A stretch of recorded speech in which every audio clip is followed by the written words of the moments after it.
రోజు చూసా కొత్త బట్టలు కొన్నా, కొత్త షూ కొని, కొత్త ఇయర్ ఫోన్, కొత్త ఫోన్, మొబైల్ ఫోన్, కొత్త ఫోన్.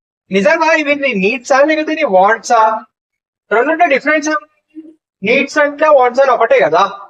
అలా పెద్ద డిఫరెన్స్ ఉంది బ్రో.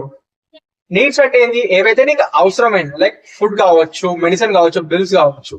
వాట్స్ అంటే ఏంది? ఏవైతే నీకు అనవసరమైన ఖర్చులు, లైక్ ఇప్పుడు ఫోన్ కొన్నావు అండ్ షూ కొన్నావు అండ్ బ్రాండెడ్ ఎయిర్ పోర్ట్స్ కొన్నావు కదా, ఇవన్నీ నీకు అనవసరమైనవి. నీ కంఫర్ట్ కోసం, నీ షో ఆఫ్ కోసం ఇది కొనుక్కున్నావు. అదే విధంగా నీ మనీని కనుక నువ్వు వాట్స్ మీద స్పెండ్ చేస్తే నువ్వు ఎప్పటికీ ఫినాన్షియల్ ఫ్రీడమ్ అచీవ్ చేయలేవు. నీ మనీని నీడ్స్ మీద ఫోకస్ చేయి, ఇన్వెస్ట్ చేయి, అప్పుడు ఒక మంచి వెల్త్ ని బిల్డ్ చేయగలుగుతావు అండ్ ఫినాన్షియల్ ఫ్రీడమ్ ని అచీవ్ చేయగలుగుతావు. సో నేను వాట్స్ ని నీడ్స్ ని కలిపి ఖర్చు పెడుతున్నా కాబట్టి మనీ ఉండట్లేదు. Exactly bro. The simple secret of saving ఏంటంటే ఫస్ట్ నీడ్స్ మీద ఫోకస్ చేయి, తర్వాత వాంట్స్ మీద ఫోకస్ చేయి అండ్ ఇన్వెస్ట్ చేయి. మీరు కూడా ఇప్పటి నుంచి ఫస్ట్ నీడ్స్ మీద ఫోకస్ చేయండి, తర్వాత వాంట్స్ మీద ఫోకస్ చేయండి. ఈ వీడియో కనుక మీకు ఇన్ఫర్మేటివ్ గా అయితే వాంట్స్ అని కామెంట్ చేయండి.